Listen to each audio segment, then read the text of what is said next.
अगर grant clearance ना हुई और गौशालाओं के पास पर्याप्त मात्रा में अगर स्टॉक नहीं हुआ तूड़े का पेट भरने के लिए गौवंश का, तो मजबूरन गौओं को भूखी थोड़े मारेगी गौशाला, उसने गेट खोलने पड़ेंगे।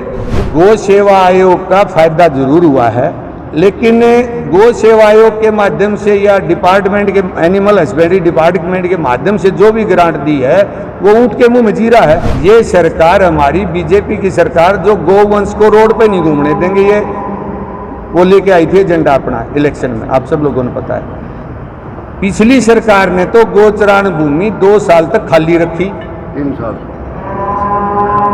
2 से 3 साल तक, और इस सरकार ने आते ही गोचरण भूमि पट्टे पर दे दी। कानून बनाया था कि गौ हत्या बंद हो जाएगी, उस कानून की प्रतियां मैंने जहां तक अनऑफिशियली पता लगा है अभी तक सभी मजिस्ट्रेटों के पास भी नहीं पहुंची है। इनको आपने सुना, जो आज बेबस और लाचार नजर आ रही हैं। ये लाचारी इसलिए क्योंकि सरकार ने सत्ता में आने से पहले नारा दिया था कि गोवंश को सड़कों पर रहने नहीं देंगे, उन्हें भूखा नहीं रहने देंगे, और हरियाणा की जितनी भी गौशाला हैं उनमें किसी भी प्रकार की कोई कमी नहीं रहने दी जाएगी। लेकिन आज हालात ऐसे हो गए हैं कि गौ सेवक गोवंशों को भरपेट चारा नहीं दे पा रहे हैं। आज जब हालात बिगड़े तो गोवंश गौशाला सेवा संघ मीडिया के सामने आया और सरकार को चेतावनी दी। प्रेस कॉन्फ्रेंस में संघ के अध्यक्ष जगदीश मलिक भी पहुंचे और उन्होंने चेताया कि अगर जल्द उनकी मांगे नहीं मानी गई तो उन्हें गौशाला के दरवाजे खोलने पड़ेंगे, जिसकी जिम्मेदार खुद सरकार होगी। आज के दिन इस सीजन में तूड़ा इतना महंगा हो गया है पिछले साल की बजाय कि गौशालाओं ने गौ का पेट भरना मुश्किल हो गया है। पिछले साल से 3 गुना रेट बढ़ गए हैं और वो भी मिलना मुश्किल हो रहा है। हमारी सरकार से संघ की तरफ से मांग है कि जो तूड़ा जलावन के लिए फैक्ट्रियों में या अन्य कारणों में बॉयलरों में जाता है, सबसे पहले तो उस पर रोक लगाए ताकि गौशाला को तूड़ा पर्याप्त मात्रा में मिल सके। और गोचरण भूमि जब तक सरकार नहीं छोड़ेगी गौओं के लिए, गौ पालना गौशालाओं के लिए बहुत मुश्किल हो रहा है। तुरंत जो गोचरण भूमि का रेवेन्यू सरकार के पास आया हुआ है पिछले साल का, अंदाजन हमने पता लगाया कि 230 करोड़ रुपए का रेवेन्यू गोचरण भूमि का सरकार के पास आया है, वो इस सीजन में गौओं के लिए ग्रांट के रूप में दिया जाए। एसेंशियल अकोमोडेट के उसमें वो कहते हैं कि हर जीव को पृथ्वी पर जीने का अधिकार है, पेट भरा जाए उसका। जब भी किसी चीज़ की कमी आती है, आपदा आती है, तो गोदामों को भी खोला जाता है, सरकार स्पेशल ग्रांट भी देती है। उसी तरह पे जो गौशालाओं में आज ट्रैक्टर आ रहे हैं तूड़े के, उनके चलान हो रहे हैं, जैसे वो चलान ना किए जाएं, उनकी कोई वो ली जाए आइडेंटिटी लेके भाई ये गौशाला में ही जाएगा। जैसे गन्ने के जो ट्रक को ओवरलोड का छूट है, गन्ने के जो ट्रक आपके मिलों में आते हैं उसकी ओवरलोड की छूट है, इसी तरह 1 महीने के लिए सीजन के लिए हम सरकार से मांग करते हैं उन ट्रैक्टरों को आने की छूट दी जाए। और पिछले साल में मार्च 31, 2021 से 1 अप्रैल 2022 तक सरकार ने प्रति गोवंश 600 रुपये की सहायता राशि प्रदान की है हरियाणा में।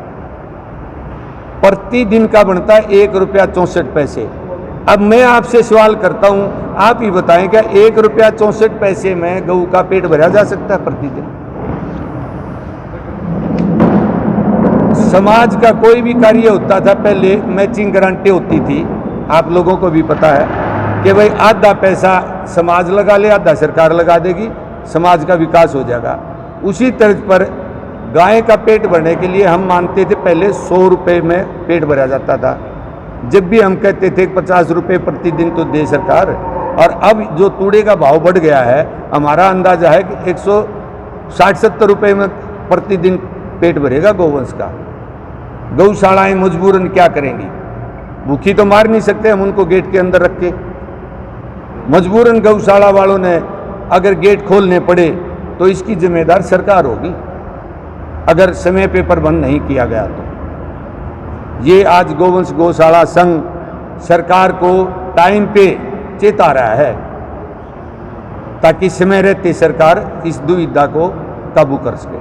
गौ सेवा आयोग का फायदा जरूर हुआ है, लेकिन गौ सेवा आयोग के माध्यम से या डिपार्टमेंट के एनिमल हस्बेंड्री डिपार्टमेंट के माध्यम से जो भी ग्रांट दी है वो ऊँट के मुंह में जीरा है। अब आप बताओ, जो 100 रुपये का खर्च होना हो और वहाँ पैसे मिले 1 रुपया 64 पैसे, ये फायदा हुआ है हमारी नज़र में। तो जबकि एक मांग और करता हूँ मैं आपके माध्यम से, मुख्यमंत्री जी ने ये सरकार, हमारी बीजेपी की सरकार, जो गोवंश को रोड पे नहीं घूमने देंगे, ये वो लेके आई थी एजेंडा अपना इलेक्शन में, आप सब लोगों ने पता है। पिछली सरकार ने तो गोचरान भूमि 2 साल तक खाली रखी, 3 साल, 2 से 3 साल तक, और इस सरकार ने आते ही गोचरान भूमि पट्टे पर दे दी। तो कितनी गो हितैषी मानेंगे हम इस सरकार को। दूसरा, पिछली जब बीजेपी की सरकार में फुल समर्थन था बीजेपी को, हरियाणा में कानून बनाया था कि गौ हत्या बंद हो जाएगी। उस कानून की प्रतियां मैंने जहां तक अनऑफिशियली पता लगा है अभी तक सभी मजिस्ट्रेटों के पास भी नहीं पहुंची है और उनकी जमानत हो रही है। जबकि हमारे रोहतक से ही हमारे जो अब अध्यक्ष हैं, उस टाइम मंत्री थे माननीय ओम प्रकाश धनखड़ जी ने ये ऐलान किया था कि कोई किसी की गाड़ी में भी भूल के बैठा पा गया तो उसकी जमानत नहीं होगी, और वो जमानतें हो रही हैं। फिर भी गाड़ी भी जब्त हो जाएगी, हाँ, गाड़ियाँ भी जब्त हो जाएगी, जमानत नहीं होगी, वो जमानतें भी हो रही हैं। दूसरा, हिंदुत्व की बात करें सरकार करती है हमेशा। आप पूरे हिंदुस्तान की बात करूंगा मैं इस बात पे, गौ मांस का निर्यात बढ़ा है कि नहीं बढ़ा, आप बताओ। जिस सरकार ने ये कह के सत्ता में आई है कि गौवंश की सेवा होगी, गौ हमारी माता है, देश धर्म का नाता है, गऊ को मतलब सिर माथे पे रख के पूजा करेंगे, और उसी सरकार में गौ मांस का निर्यात बढ़ जाता है, तो उसको क्या माननी पब्लिक? वो गंगा और गीता के नाम पे इस सरकार बनी। आप लोगों ने सबको पता है, मैं इसीलिए तो कह रहा हूं। तो सरकार इस तरफ जरा थोड़ा सा ध्यान दे। मोदी जी ने पिछली बार पूरे देश का कामधेनु आयोग बनाया, 2 साल चला। कामधेनु आयोग में हमने अखबारों में पढ़ा 750 करोड़ रुपए का मतलब अनुदान वो दिया, रिलीज किया हुआ। 750 करोड़ रुपए गऊ के लिए कामधेनु गौ सेवा आयोग भारत सरकार का लगाएगा। हमने कई बार सवाल करे कि हरियाणा का बाटक के पीछे आज लग नहीं पता चला कहाँ जाता है वो। सरकार इस बात की तरफ भी ध्यान दे।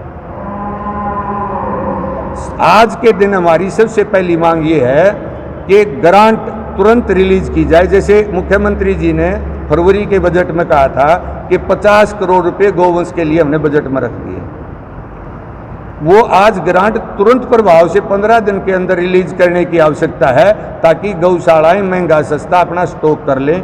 अगर उसी ग्रांट को देनी है सरकार ने, अभी क्यों ना दे दे, जाके नवंबर में देगी तो उस टाइम दूना रेट हो जाएगा, तूड़े का आधा तूड़ा आएगा। ये विशेष मांग है हमारी। और जो ट्रैक्टर अदर स्टेट में या जलावन के लिए जा रहे हैं, उस पर पुनर्जोर दोबारा देते हुए संघ मांग करता है कि सबसे पहले उनकी रोकथाम की जाए। सरकार को चेताने के लिए मैं ये कहना चाहूँगा, अगर ग्रांट रिलीज ना हुई और गौशालाओं के पास पर्याप्त मात्रा में अगर स्टॉक नहीं हुआ तूड़े का पेट भरने के लिए गौवंश का, तो मजबूरन गौओं को भूखी तोड़े मारेगी गौशाला, उसने गेट खोलने पड़ेंगे, उसकी जिम्मेदार सरकार रहेगी। संरक्षक हरिओम तायल, जो कई सालों से गोवंशों की सेवा करते आ रहे हैं, आज वो भी बेबस नजर आए। उन्होंने बताया कि जिस सरकार ने गोवंशों के नाम पर लोगों से वोट पटोरे, आज वही सरकार गोवंशों को भूल गई। उन्होंने कहा कि बड़े बड़े वादे किए गए थे, कुछ भी नहीं हुआ। इतना ही नहीं, वो इस मामले में मोहन भागवत से भी मिले थे, लेकिन कई साल बीतने को हो गए, हुआ कुछ भी नहीं। देखिए, हमने गौ सेवा आयोग बना, उस टाइम कांग्रेस की सरकार थी। उस टाइम जो है 3 मांग थी हमारी मुख्य। उस टाइम गोचर भूमि गौओं के लिए सुरक्षित हो, 15 रुपये पर डे पर गऊ को मिलना चाहिए, जैसे दूसरी स्टेटों में मिलता है। दिल्ली में 40 रुपये मिल रहे हैं, राजस्थान में मिल रहे हैं। मतलब ये हमारा स्टेट जो है इतना कमज़ोर है क्या? ये 1 पैसा 64 पैसे जो है ना, 1 रुपया 64 पैसे दे रहा है मतलब। तो ये उस टाइम जो है 3 मांगों में से एक मांग पूरी हुई थी कि गौ सेवा आयोग बन गया। और आपको ताज्जुब होगा, यहाँ पर मोहन भागवत जी आए थे पानीपत, 3 दिन जो है SD स्कूल के अंदर रहे थे, मीटिंग चलती रही, प्रवास था। मैं उस टाइम उनसे मिला, मैंने कहा पिछली सरकार जिसने कभी गौ की कोई परवाह नहीं की, उसने तो 3 साल जो है ये गोचर भूमि खाली रखी, और इस सरकार ने आते ही उसकी जो है बोली करवा दी, मतलब पंचायतों से। तो ये मोहन भागवत जी ने मेरे को ये जवाब दिया, वो देखो वो क्या नाम है ये, वो जो था रामलाल सॉरी, जो उस टाइम में सारी जो इसका अध्यक्ष वो था, उसका दिल्ली में जो है हेड ऑफिस में बैठते थे वो, तो उसके संगठन मंत्री जो भी थे, तो उनसे मैं मिला। फिर वो भी कहने लगे हाँ आप ऐसे करना, दिल्ली आ जाना। मतलब बातों को घुमा घुमा करके करना कराना कुछ है नहीं। अब मन ये करता है कि ये ऐसी सरकार को क्या कहें, अब जो गऊ के नाम पर जो है वोट लेती हो, वो इतना ज़्यादा प्रचार करती हो कि हम हिंदुत्व के लिए ये है वो है। हिंदुत्व में सबसे पहले गऊ आती है कि नहीं आती, ये बताओ पहले। गंगा गऊ ये सभी है ना, तो फिर ये क्यों नहीं हो रहा? क्या दिक्कत है इनको, क्या दिक्कत आ रही है? एक 50 करोड़ रुपया अगर दे भी दिया, और वो भी मतलब तोड़ करके, मतलब यानी एक ईब दे दिया, 1 नवंबर में दे दिया, फलाना दे दिया, क्या देना है? कुछ नहीं। मुख्य मांगे ये है कि सबसे पहले तो गऊ का जो गौचरान है, इसके ऊपर इनका कोई हक नहीं, बिल्कुल भी हक नहीं है। ये बिल्कुल जो है हमारे पूर्वजों ने जो छोड़ी थी गऊओं के लिए, गौवंश के लिए, या जितने और पशु हैं उनके लिए, उस पर जो है पाली लेकर जाया करते, चरा के लाया करते, वो गौचरान जो सारी थी। आज उसके ऊपर ये अपना हक बनाए बैठे हैं। किस लिए बनाए बैठे हैं? क्या है इनका मतलब? इस पर गोचरान से कोई इनका ताल्लुक नहीं है, और इसको बड़ी सफाई से इन्होंने जो उसमें मर्ज कर दिया, वो क्या बोलते हैं, श्यामलात में जो है मर्ज कर दिया। तो ये जो है ये दिखा रहे हैं कि आपको 1000 रुपये में 1 किला 1 साल के लिए दे देंगे। क्यों भाई, किस लिए देंगे ये? भाई गांव का अगर उन्होंने को विकास करना है तो गौचरान ही जगह है क्या उनके लिए? और सारा चीज सारा वो होगा, मतलब उनका बजट यहीं से जाएगा क्या? कितने 1000 एकड़ जगह बहुत सारी है बिल्कुल गौचरान, यानी हमारी 75,000 एकड़ जमीन हरियाणा के अंदर है, और पानीपत के अंदर 10,000 एकड़ है अकेले। हमारा जिला जो है सब जिलों से आगे है इस चीज़ में। गवर्नर साहब से भी मिले थे इसी काम के लिए। गवर्नर साहब जो है कुरुक्षेत्र आए हुए थे, उनसे हमने टाइम लिया, वहाँ पर टाइम लिया। तो उसके बाद हम चंडीगढ़ गए हैं, हम सारे लोग वहाँ गए थे, और उनसे बात की हमने कि जी गौचरान ज़मीन जो है गौओं के लिए सुरक्षित होनी चाहिए, और अगर नहीं होगी तो फिर हम कोर्ट के थ्रू देखेंगे, कुछ तो करेंगे। क्योंकि अब जो है टाइम आ गया है कि अब जो है ना आर पार की लड़ाई के मूड में हैं। ये जब तक ये काम नहीं बनाएगा, जब तक वैसे नहीं बैठेंगे। प्रेस कॉन्फ्रेंस के माध्यम से सरकार को चेतावनी दी गई है कि अगर जल्द कुछ नहीं किया गया तो गौशालाओं के दरवाजे खोल दिए जाएंगे, जिससे सभी गोवंश सड़कों पर होंगे और उसकी जिम्मेदार खुद सरकार होगी। गौशाला जो महासंघ है, सारी 650 गौशाला है, आज उनके संचालकों ने हाथ खड़े कर दिए कि कांग्रेस राज में जो 75,000 गोचरान भूमि थी उसको सरकार ने खाली रखा था, लेकिन इस सरकार ने पट्टे पे दी थे 270 करोड़ रुपए है, लेकिन गौशालाओं को कुछ नहीं मिला, और 1 रुपये 64 पैसे आज भी प्रति गौ मिल रहा है। उन्होंने हाथ खड़े कर दिए कि इतनी महंगाई में गऊ को हम पाल नहीं सकते। बात है भाई, एक जब गौ की बात करते हैं तो गौशालाओं का भी पूरा ध्यान रखना चाहिए ताकि दिक्कत ना आए। हमारे समय में हमने बिजली भी राहत दी थी गौशालाओं को, हम भी, और बहुत सारी राहत हमने दी थी गौशालाओं को, देना चाहिए। आप इस वीडियो को ज्यादा से ज्यादा शेयर जरूर करें। वॉइस ऑफ पानीपत के लिए प्रदीप पांचाल के साथ कुलवंत सिंह।